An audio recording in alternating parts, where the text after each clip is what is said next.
even asks me my name are where are your legs and how do you use the bathroom. I realized in order to get people to see past this and see and hear, I had to start answering some of those questions. So I would tell people how I lost my legs and I used the bathroom just like everybody else. But as many of you might have experienced, we live in a society where so often we're defined by what we look like instead of who we are as a person. I don't want to be known as this guy without legs. I want to be known as Spencer West. A funny, smart, clearly handsome, who has goals and dreams just like everybody else. But because I looked different in school, I was bullied. I dreaded going to gym class every single day. And you know how they get everybody to line up and they have two team captains and they pick person after person to be on a team? I was always the last person chosen. In high school, in order to be considered a good student, you had to be an athlete. So I decided to become a cheerleader because I figured if I couldn't be on the court, I would do the next best thing, be on the sidelines. But one day while cheering at a game, I heard a girl from the crowd say, "What's Spencer doing out there? This isn't a disabled team." And I remember hearing that, getting really angry and thinking, what? You told me to play a sport, and now that I'm playing a sport, I'm not playing the right sports? I realized in that moment that I would never win. And no matter what I did, it wouldn't be good enough. I had a choice to make, and I decided that I no longer cared what other people thought. I'd allowed other people's opinions to change what I knew to be true about myself, and I wouldn't do that anymore. And in that moment, I realized when I found my voice in high school that now I'm a warrior. Now I've got thicker skin, I'm a warrior. But life moves on. I went out to college, got a degree, got into the real world, and was really unhappy with the direction of my life.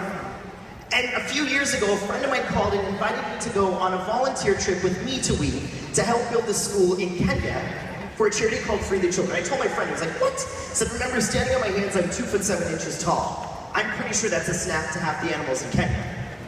And I don't want to be Meals on Wheels, thank you. But I realized what I'd been doing wasn't working and I needed to take a risk. So I went to Kenya.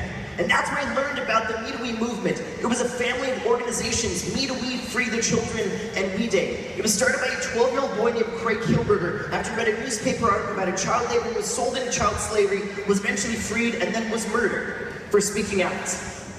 He sparked a generation of young people to make a difference both at home and abroad. Now this was a life-changing experience. I fell in love with Africa with the scenery, the sunsets, and the people. I learned how important education was to breaking the cycle of poverty, but their schools were literally crumbling around them. I learned that girls didn't have the opportunity to go to school because they had to collect water 3 to 5 times a day. I saw this and I was angry. I thought, why are we doing more? What's going on in the world? But everything changed when we arrived at the new Free the Children schools. And the moment that my life changed is when all these kids came running out. We sat in a circle in the grass and they asked me every question under the sun to get to know me. After I told them my entire story, a young girl raised her hand. She looked at me and she said, I didn't know that this sort of thing, meaning the loss of my legs, could happen to white people too. In that one phrase, helped me recognize that I could be a warrior and use my story to inspire other people to look at challenges differently and to get involved with something that they were passionate about. And I realized in that moment that now I'm a warrior. Now I've got thicker skin. I'm a warrior and I'm stronger than I have ever been. Now I realized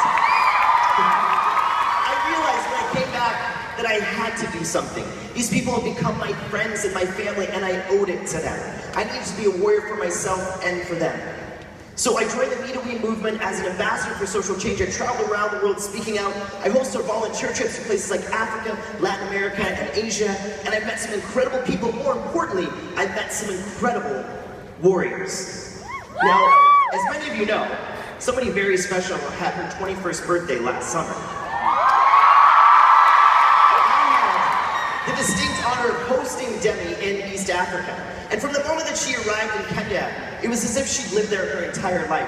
She jumped right in and was hanging out with the kids, helped us build the school. And I'll never forget when she went on a water walk with the mamas. I've never seen anybody do this before. She literally took off her shoes, and barefoot she filled a massive bucket with water, put it on her head, and she walked and she walked.